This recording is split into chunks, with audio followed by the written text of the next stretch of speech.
नमस्कार, मैं हूं आकर्षण उपल और इस समय आप ये सीधी तस्वीरें देख रहे हैं IBN24 पर। जस हत्याकांड, करनाल का बहुचर्चित जस हत्याकांड, जिसने हर एक, चाहे वो महिला हो, कोई बच्चा हो या कोई इंसान हो, चाहे करनाल का वासी हो, हरियाणा का वासी हो या इस देश का वासी हो, यहाँ तक कि विदेशों से जस को इंसाफ के लिए लगातार फ़ोन आ रहे थे। लोग ये जानना चाहते थे कि क्या जस को इंसाफ करनाल पुलिस दिलवा पाएगी, क्या सीबीआई की जांच होनी चाहिए, क्या परिवार को इंसाफ मिल रहा है। इन तमाम सवालों के जवाब IBN24 के साथ साथ तमाम वो लोग पूछ रहे थे जो जस को इंसाफ दिलवाना चाहते थे। लेकिन सवाल ये है कि जस की हत्या क्यों हुई। सवाल ये है कि जिसने जस की हत्या की, जिसके ऊपर फिलहाल करनाल पुलिस ने यह आरोप लगाया कि यही मुख्य आरोपी है, यानी कि जस की चाची अंजलि, क्या उसी ने एक केबल के साथ, जो कि ये एक केबल आपको मैं बता दूं कि हमारे पास एक नायलन की केबल है और दूसरी केबल प्लास्टिक की केबल है। ये दो केबल हैं जो रबड़ की है और नायलन की है और दोनों ही मोबाइल चार्जिंग केबल है। सवाल ये है कि क्या नायलन की केबल से, जिससे हत्या करना काफ़ी आसान माना जाता है, उससे हत्या हुई जस की, या फिर रबड़ की जो ये केबल है उससे हत्या हुई। ये जानने के लिए आज हम पहुंचे हैं करनाल की CIA 2 शाखा में, जहां पर इंस्पेक्टर मोहन लाल हैं। उनसे बातचीत करेंगे कि आखिर जस की हत्या इन दोनों में से किस केबल से हुई, हत्या का मकसद क्या था, जिन लोगों को पकड़ा गया कैसे पुलिस को शक हुआ। क्योंकि पहले आरोप ये लगाया जा रहा था कि करनाल के इंद्री के गांव कमालपुर रोडान के जो जस है, उसकी जो ताई है और उसकी जो दादी है और उसके जो ताया है राजेश, उन्होंने जस की हत्या की है। शुरुआती जांच में भी इस तरह की बातें निकलकर सामने आ रही थी, लेकिन आखिर जांच कैसे मुड़ जाती है अंजलि की तरफ, इन तमाम सवालों के जवाब, ये पूरा घटनाक्रम कैसे हुआ। और आज क्योंकि जस की चाची को, जस की ताई को और जस की दादी को भेज दिया गया है जेल में, यानी कि न्यायिक हिरासत में, 14 दिन की न्यायिक हिरासत में भेज दिया गया है। कोर्ट ने ये आदेश दिए, लेकिन सवाल फिर घूम फिर कर यही कि पूरा घटनाक्रम क्या था, शुरू से लेकर अंत तक क्या हुआ, कौन कौन लोग इसमें दोषी थे, किस किस से जांच हुई, क्या क्या सवाल पूछे गए और क्या अभी भी कोई आरोपी ऐसा है जिसके ऊपर करनाल पुलिस ने शिकंजा कसना है। क्या अभी भी कोई ऐसे सबूत हैं जो करनाल पुलिस ने कलेक्ट करने हैं, क्योंकि लोगों के मन में ये बार बार सवाल है। लोग हमें इस बात के लिए फ़ोन कर रहे हैं और हम इसी बात को जानने के लिए पहुंचे करनाल की CIA 2 शाखा में, जहां पर अभी कुछ ही सेकंड में हमारे साथ इंस्पेक्टर मोहन लाल जुड़ेंगे। उनसे जानेंगे कि आखिर पूरा घटनाक्रम क्या था, कैसे इतने दबाव और इतने तनाव के बीच करनाल पुलिस ने जो जस की चाची अंजलि है उसके ऊपर जांच की सुई घुमा दी 5 दिन के बाद। सवाल यहाँ पर यह भी है कि आखिर जस की चाची ने यह हत्या क्यों की, क्योंकि सवाल ये उठ रहे हैं कि YouTube, CID और क्राइम पेट्रोल जैसे एपिसोड देखकर जस की जो चाची है अंजलि, उसने 2-3 बार अपने हाथ की नसें भी काटी थी, छाती पर अपने पति का नाम लवली भी लिखा था। और उसके पति ने भी कल रात को IBN24 पर कैमरे पे ही बताया कि कैसे उसकी पत्नी घर के अंदर इस तरह का माहौल बनाकर रखती थी और वो खुद काफ़ी परेशान था, लेकिन उसे नहीं पता था कि एक दिन ऐसा भी आएगा जब जस की चाची ही उसकी हत्या कर देगी।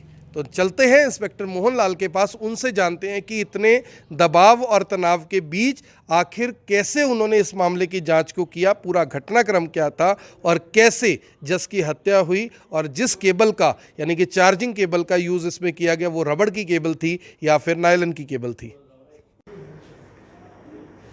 तो जैसा कि हमने आपको बताया कि अब एक एक परत से पर्दा उठ चुका है। करनाल पुलिस ने हर एक मामले का खुलासा कर दिया और उस खुलासे के साथ साथ अब कुछ एक सवाल ऐसे हैं जिसको जानना बहुत ज़्यादा ज़रूरी है। इस मामले की जिस अधिकारी ने जांच की, उनकी जांच के ऊपर आज तक किसी तरह का कोई सवाल नहीं उठा। अगर हम बात करें अमनदीप हत्याकांड की, उस मामले का खुलासा इसी ऑफिसर ने किया।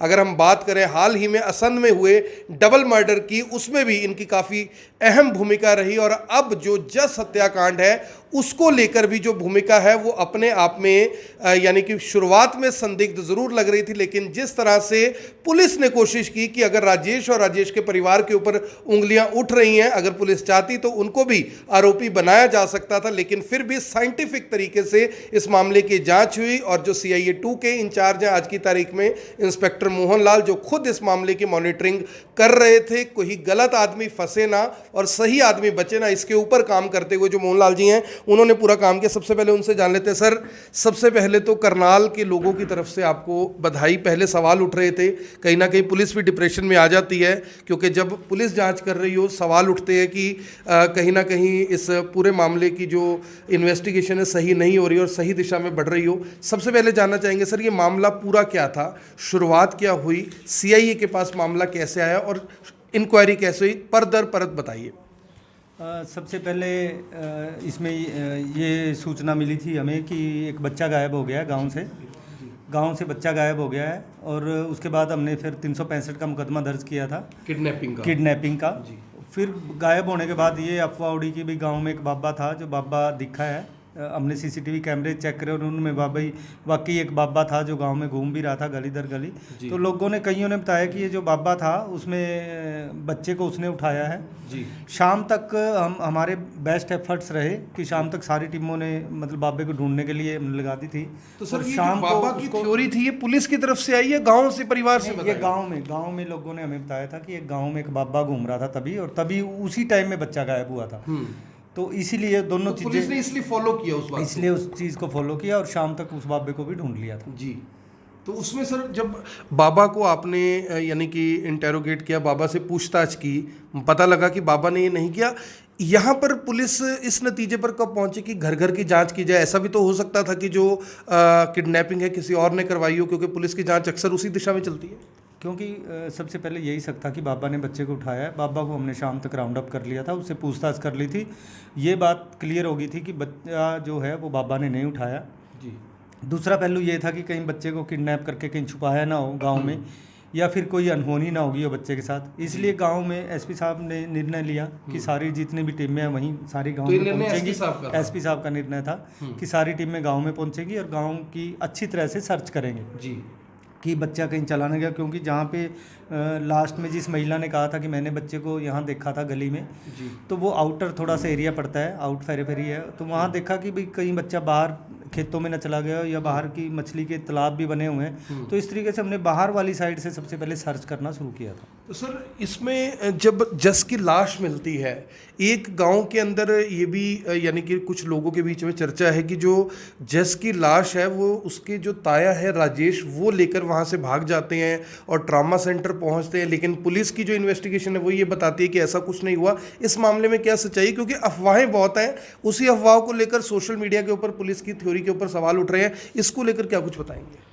देखिए, जिस टाइम बच्चे की लाश मिली थी उस टाइम सारा पुलिस फोर्स वहीं गांव में मौजूद था, सारे लोग गांव में मौजूद थे, बाहर से भी लोग, रिश्तेदार भी आए हुए थे, IPS ऑफिसर्स भी थे, SP साहब खुद थे, मैडम थे जी। तो इतनी पुलिस के होते हुए ये इस तरह का काम तो हो ही नहीं सकता। क्योंकि जब पता लगा था कि छत पे बच्चे की डेड बॉडी है तो उसके बाद पुलिस भी मौके पे थी, तो कोई ना कोई तो नीचे तो उतार के लाए गई गाड़ी में रख के, फिर सिर्फ उतारा था जी, बिल्कुल राजेश ने उतारा था बच्चे को। तो पुलिस साथ आई थी, पुलिस ने उसको मॉर्चरी हाउस में पुलिस ने पहुंचाया था, मॉर्चरी हाउस में पुलिस ने पहुंचाया था। सर, एक कुछ बीच में चर्चा ये शुरू हुई, हालांकि सोशल मीडिया में ही हमारे कुछ साथियों ने इस तरह की खबर चलाई, लेकिन खबर का आधार जो जस का परिवार है वो था। उन्होंने जिस तरह से बताया कि लिंग कटा हुआ था, चोटें काफ़ी लगी हुई थी बच्चे को, लेकिन पुलिस सिर्फ एक ही चोट बता रही है। पोस्टमार्टम जो रिपोर्ट है उसमें टाइमिंग रात का दिखा रहा है, पुलिस सुबह का टाइम दिखा रही है। जो तस्वीरें अभी आपने मुझे दिखाई उसमें चोट एक ही दिखाई दे रही है, और जो बच्चे का लिंग है उसमें भी कुछ ऐसा नहीं दिखाई दे रहा कि कोई चोट है। इसको लेकर क्या क्लेरिफाई करेंगे? क्योंकि अब मामला खत्म हो चुका है, तो जाहिर तौर पर पुलिस ने अपनी इन्वेस्टिगेशन को काफ़ी हद तक पूरा भी कर लिया है। इसमें हमने शुरू से ही SP साहब की डायरेक्शन पे एक चीज़ पे, जैसे पोस्टमार्टम करवाना है तो उसका बोर्ड गठित करवाना है, कोई ओपिनियन ले ली है तो बोर्ड गठित करवाना है, कोई एनालाइज करना है तो बोर्ड गठित करना है। तो एक चीज़, एक आदमी की ओपिनियन न लेके बोर्ड की ओपिनियन हमने ली है। वीडियोग्राफी भी हुई है सर? वीडियोग्राफी भी हुई है। इसी तरह के इसमें परिवार के लोग भी बता रहे हैं पोस्टमार्टम में मौजूद थे, परिवार के लोग भी पोस्टमार्टम के टाइम मौजूद थे, वीडियोग्राफी भी है। 3 डॉक्टर्स का पैनल था जिन्होंने पोस्टमार्टम किया, और पोस्टमार्टम रिपोर्ट के अनुसार बच्चे को एक ही चोट थी जो उसकी नेक पे थी, और वो स्ट्रैंगुलेशन मार्क थे उसके, तो कहीं और चोट लगे ही नहीं हुए थे। कोई ब्लड भी निकला बच्चे का? नहीं, ब्लड उसमें जो गला घोट के जब हत्या की जाती है तो नाक से और कान से इस तरीके से ब्लड आता है। तो सर जिस तरह से मेरे पास ये दो केबल्स हैं, एक ये नायलन की केबल है, एक प्लास्टिक की केबल है, जो आपने बरामद की वो प्लास्टिक की केबल निकली है या नायलन की केबल निकली है? क्योंकि लोग ये भी जानना चाह रहे हैं कि क्या सिर्फ एक चार्जर की तार से बच्चे की हत्या की जा सकती है? वो यही प्लास्टिक वाली केबल थी, चार्जर की तार थी और उसी से उस बच्चे की हत्या हुई। हो सकती है सर इससे? ये हत्या उसी से हुई है, डॉक्टर की ओपिनियन आ चुकी है। सर अब सबसे इम्पोर्टेंट है कि जो मामला निकला है साइको किलर का। साइको किलर इतने आसानी से पकड़े नहीं जा सकते। पुलिस के पास एक इजी टारगेट था, अगर हम बात करें कि सॉफ्ट टारगेट था कि राजेश की जो पत्नी है, उसकी जो माँ है, वो कहीं ना कहीं एक्सेप्ट करने के लिए भी तैयार थे, लेकिन पुलिस ने उनको आरोपी ना बनाकर फिर भी अंजलि को बनाया। ये जांच कैसे बदली? कैसे पुलिस को लगा कि चाहे ये खुद भी मान रहे हैं लेकिन हत्या इन्होंने नहीं की? देखिए, ये मामला काफ़ी, क्योंकि सनसनीखेज मामला बन गया था और छोटे बच्चे की हत्या का मामला था, और कोई भी मामला हो पुलिस की हमारा यही प्रयास रहता है कि जो रियल कल्प्रिट है वही पकड़ा जाए, कोई जो बेगुनाह है वो ना फंसे। और उसी थ्योरी पे काम करते हुए, क्योंकि उनसे हमने 2-3 दिन लगातार पूछताछ की, राजेश की पत्नी से और उसकी वाइफ से, तो उन्होंने मतलब ये चीज़ हर बार लास्ट में जाके यही चीज़ अट जाती थी कि उन्होंने बॉडी को देखा छत पे है और उस छत से दूसरी छत पे रखा है। उधर ये बात लास्ट में हर जगह हर किसी से आ रही थी कि बच्चा लास्ट टाइम अंजलि के पास था, और अंजलि ने भी बताया था कि बच्चा उसके पास था। इसी तरह से जो सानवी है लड़की, जस की बहन, उसने बताया था कि वो अंजलि के पास था। तो अंजलि से भी फिर उसी हिसाब से हमने पूछताछ की। जब कई बार उससे बार बार पूछताछ की तो लास्ट में फिर अंजलि ने मान लिया कि हाँ, ये काम उसी ने किया। तो साइको सर बता रहे हैं उसको दिमागी तौर पर परेशान है या रोगी है, उनके पति ने भी एक्सेप्ट किए कल ये? अब उसके पति को हमने इसलिए पूछताछ के लिए बुलाया था कि ये इस तरह की कोई पहले भी हरकत करती थी या कहाँ से इसकी दवाइयाँ चल रही हैं, कहाँ से इलाज चल रहा है। उसके पति ने हमें बताया था कि शादी से पहले ये अग्रवाल से दवाइयाँ खाती थी, उसके बाद फिर करीब 2-2.5 साल इसने सद्भावना अस्पताल से, मनोरोग विशेषज्ञ हैं, उनसे दवाई खाई है, और फिर उसके बाद आजकल वो पानीपत से डॉक्टर बटेजा हैं मनोरोग विशेषज्ञ, उनसे दवाई खा रही है। तो सर इस तरह पॉसिबल है कि कोई यानी एक शख्स, चाहे वो महिला है या औरत है, उसने एक मर्डर किया, 10 मिनट बाद वो नॉर्मल हो जाती है, नॉर्मल ज़िंदगी जीने लगते हैं, और फिर से जब भी उनका दिमागी संतुलन खराब होता है तो वो साइको बनकर इस तरह की हरकत कर देते हैं? उसके जो पति है लवली, उसने कुछ ऐसा बताया आपको? लवली ने वो कई चीज़ें बताई हैं कि इसने पहले नस काट ली थी, जैसे फिर उसको एडमिट होना पड़ता था, सद्भावना में भी एडमिट हुई है, और एक और बता रहा था कि वो इसने 2-3 बार नसें काटी हैं। एक बार उसने अपना ब्लेड से लवली का नाम भी लिख लिया था। तो उससे भी हमने उसको बिल्कुल साथ बिठा के पूछा था, उसने बताया था कि जब वो इस तरह की हरकत करती है तो उसे पता नहीं चलता, लेकिन बाद में बड़ा पेन होता है। जी। तो सर यूट्यूब की बात करें, आजकल तकनीक का दौर है, आप भी उसी तकनीक के दौर से ही ये सब कुछ इतनी जल्दी जल्दी अब ट्रेस आउट कर लेते हैं। यूट्यूब, क्राइम पेट्रोल, CID, ये पूरा क्या मामला था? क्या आदी थी ये सब कुछ देखने की? किस लिए देखा करती थी ये प्रोग्राम? क्या पहले से प्रोग्राम बना रखा था अंजलि ने कि किसी का मर्डर करना है, या कुछ और देखा करती थी? नहीं, ऐसा तो कुछ पूछताछ में कोई सच चीज़ सामने नहीं आई, लेकिन इतना ज़रूर था कि वो जो उनके घर LED लगी हुई है उस पर वो CID सीरियल देख रही थी जी। और जब इसका फ़ोन हमने एनालाइज किया इसकी कॉल डिटेल और वो सब देखने के लिए, तो उसमें इसने यूट्यूब से सर्च कर रखा था कि हाउ टू कमिट सुसाइड करने के आसान तरीके क्या क्या है। सर पुलिस के ऊपर सवाल तब भी उठते हैं जब कोई आरोपी बच जाता है, तो पुलिस जाहिर तौर पर कोशिश कर रही होगी कि जो जस है, मासूम बच्चा था, सबकी यानी कि इमोशंस उस बच्चे के साथ जुड़े हुए हैं, अपनी तरफ से क्या कोशिश करेंगे कहीं आरोपी कल को बच ना जाएं? क्योंकि इस तरह के एक उदाहरण आपने पानीपत का मामला बताया था जिसमें गलत शख्स को सज़ा हो जाती है, क्या वो भी एक पुलिस एनालिसिस कर रही थी कि कोई गलत आदमी ना फंसे? वो जैसे कि मैंने पहले भी कहा है कि हमारा हर केस में यही प्रयास होते हैं कि कोई गलत आदमी इसमें केस में ना फंसे और जो असली मुजरिम है, कल्प्रिट है, वो बचे ना। जी। तो उसी थ्योरी पे हर बार काम करती है पुलिस और इसी थ्योरी पे हमने प्रेशर तो सर बहुत होगा। एक तरफ मीडिया सवाल उठा रहा है, अगले दिन अखबारों में छप जाता है, जो जांच अधिकारी होता है हौसला तो कहीं ना कहीं टूटता है कि भाई हम इतनी कोशिश कर रहे हैं, लेकिन मीडिया दूसरी तरफ लेकर जा रहा है। परिवार CBI जांच की बात कर रहा है, परिवार कह रहा है हम तो पुलिस जांच से संतुष्ट नहीं है। बावजूद इसके इतने तनाव के बीच में भी आपने जो ये जाँच की, ये किस तरह से, यानी और आज जिस मोड़ पर हम खड़े हैं, मुझे लगता है कि 70% से ज़्यादा लोग इस बात को मान रहे हैं कि पुलिस ने जो थ्योरी बताई थी वो ठीक थी। क्योंकि देखिए SP साहब पहले दिन से ही इस मामले में थे एक एक चीज़ पे हमारा मार्गदर्शन कर रहे थे। जी। एएसपी मैडम खुद थी, एसआईटी इसके लिए एक बना दी थी, CIA 1 CIA 2 जितनी भी हमारी टीम में थी सब कुछ, तो सारी पुलिस इस पे काम कर रही थी। जब वो आपने ठीक कहा कि इस तरीके से मीडिया में अखबार में तनाव वो हो छप रहा जाता है था, सर।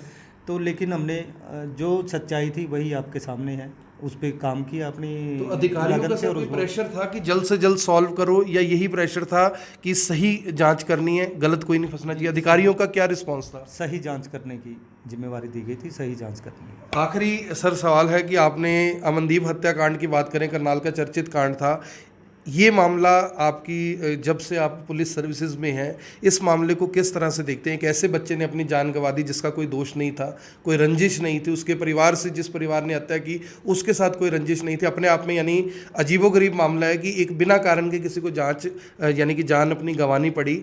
आपका पर्सनल नज़रिया क्या रहा इस मामले में? देखिए, अपराध के बाद कहीं ना कहीं जो अपराधी है कुछ ना कुछ सबूत हर बार छोड़ के जाता है। जैसे अमनदीप की आपने बात करी हत्याकांड की, तो उसमें भी वो बड़ा सातिर था अपराधी कि उसको 7 नंबर के शूज आते थे, वो 9 नंबर के पहन के आया, फ़ोन अपना घर चार्जिंग पे लगा के आया ताकि उसकी लोकेशन ट्रेस ना हो। तो उसने कई सारे यूँ सबूत मिटाने के लिए और ताकि उसका नाम कहीं ना आए, तो इस तरह की कोशिश की थी, लेकिन अल्टीमेटली फिर पकड़ा ही गया। जज को न्याय मिले सर, क्या कर रहे हैं इसके? बिल्कुल, जज को न्याय मिलने के लिए ही हमने इतनी सारी एक्सरसाइज की है, एक एक चीज़ को डॉक्टरों का ओपिनियन से पैनल बना के, बोर्ड बना के, इस तरीके से, ताकि जो मुजरिम है उसको सज़ा हो सके। मैं आपको बता दूं कि बहुत कम लोग हैं जो शायद इस बात को जानते होंगे कि जो इंस्पेक्टर मोहन लाल हैं ये खुद एडवोकेट भी रह चुके हैं, प्रैक्टिस करते रहे हैं। सर, वकालत का कितना लाभ मिला स्पेसिफिकली इस केस में, क्योंकि आपने वकालत भी की है और अब पुलिस सर्विसेज में, कितना लाभ मिला? क्योंकि टेक्निकली बहुत सारी चीज़ें होती हैं जो एक वकील की तरह भी सोचनी पड़ती है, इन्वेस्टिगेशन ऑफिसर की तरह सोचनी पड़ती है कि आरोपी बच ना जाए। देखिए, पढ़ाई का हर जगह बेनिफिट ही होता है जी। आपकी जितना भी ज्ञान अर्जित करोगे उसका हर फील्ड में, हर जगह उसका बेनिफिट होता है। और वही चीज़ अब जैसे हमने LLM मैंने की है, मास्टर जी की है मैंने क्राइम में, क्रिमिनल लॉ में, जी। तो उसका बेनिफिट है ही जी, इसमें भी है। अपने प्रैक्टिस में तो था ही, अब हमारी जो पुलिस की सर्विस है वो लगभग पैरेलल ही है, तो हर जगह बेनिफिट है। तो कुछ और लोग भी सर अभी रडार पर है, क्योंकि अक्सर कहते हैं कि पुलिस की आंखें कभी बंद नहीं होती, कानून के हाथ बहुत लंबे होते हैं। क्या अभी भी कुछ लोग कहीं ना कहीं एनालिसिस में हैं, उन रडार पर है, या अब मामला यहाँ पर तो खत्म हो चुका है कि अब आरोपी कोई नहीं है, सिर्फ जांच बढ़ेगी आगे? अभी क्योंकि कुछ रिपोर्टें आनी बकाया हैं, और हमने इतनी जल्दी, SP साहब ने इतनी जल्दी सारी रिपोर्ट्स का, और जो एनालाइज रिपोर्टें दूसरी हैं, जो बोर्ड्स की रिपोर्टें इतनी जल्दी मंगवाई हैं, जो शायद पहली बार किसी केस में आई हैं। 1-2 रिपोर्टें हैं जो कल तक शायद आ जाएंगी, और उसके आने के बाद वो सब कुछ खुलासा हो जाएगा। आपको बता दें कि SHO मोहन लाल हैं, करनाल के विभिन्न थानों में अपनी सेवाएं दी, आज CIA 2 में आयु हैं, लगभग 2021 से, जुलाई 2021 से इसी शाखा के अंदर तैनात है। और शायद ही, मुझे ऐसा कोई मामला याद नहीं है कि जो CIA 2 के पास आया हो और आज तक उसका खुलासा ना हुआ हो। और एक समझदार अधिकारी की पहचान यही होती है कि अगर कोई भी दबाव हो, किसी भी तरह का प्रेशर हो, बावजूद उसके अपनी जांच को सही दिशा में करना। और इस बात को प्रमाणित करता है कि जो अंजलि है, जो मुख्य आरोपी है इस पूरे मामले के अंदर, उसके पति ने कल रात को IBN 24 पर जो ये बयान दिया, IBN 24 पर सीधे तौर पर कहा कि मेरी पत्नी ने ही जस की हत्या की है। और उसकी पत्नी ने बाकायदा ये बात लवली के सामने कबूली, और लवली वो शख्स है जिसकी शिकायत के ऊपर जस का जो किडनैपिंग का मामला है वो दर्ज किया जाता है। बाद में यही मामला धारा 302 में बदला जाता है, फिर 201, 202 और 194 के तहत जो जस की ताई है, जस की दादी है, उन दोनों को भी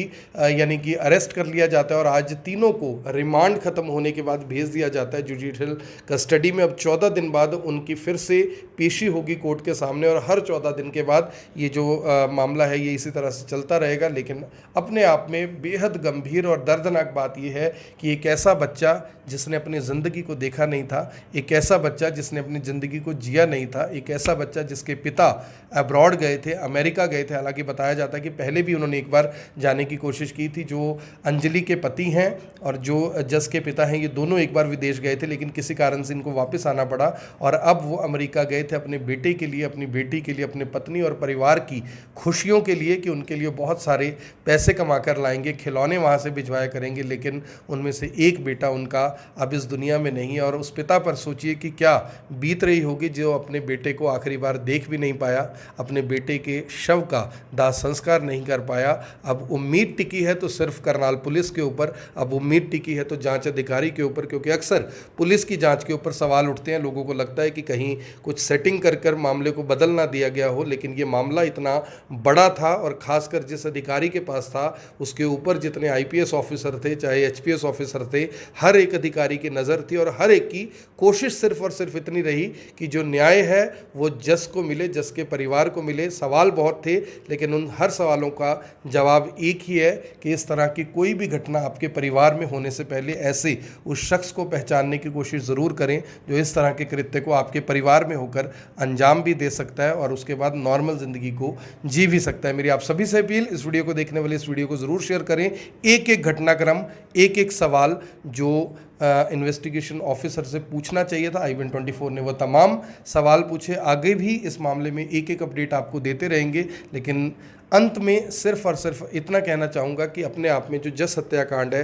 वो इतना दर्दनाक है कि चाहे कोई भी शख्स हो उसकी आंखों में आंसू हैं। हर कोई शख्स परेशान है, सोचकर हैरान है कि आखिर जस को जान देनी क्यों पड़ी। कारण सिर्फ यही निकल कर आया कि उसकी हत्या एक साइको किलर ने कर दी जिसके पास कोई कारण उसकी हत्या का था नहीं, लेकिन फिर भी उसने जस को मारकर किस तरह से उसे बेड के अंदर छुपा दिया, उसके बाद लाश को ठिकाने लगा दिया और अंत में चाहे कुछ दिन ज़रूर लगे, पुलिस ने एक एक कड़ी को जगह तक पहुंचाने में ज़रूर मदद की। धन्यवाद। अब यहाँ तक आ ही गए हैं तो हमारे चैनल को सब्सक्राइब जरूर करें और नीचे दिए गए बेल आइकन को जरूर दबाएं ताकि हर खबर सबसे पहले पहुंचे आप तक।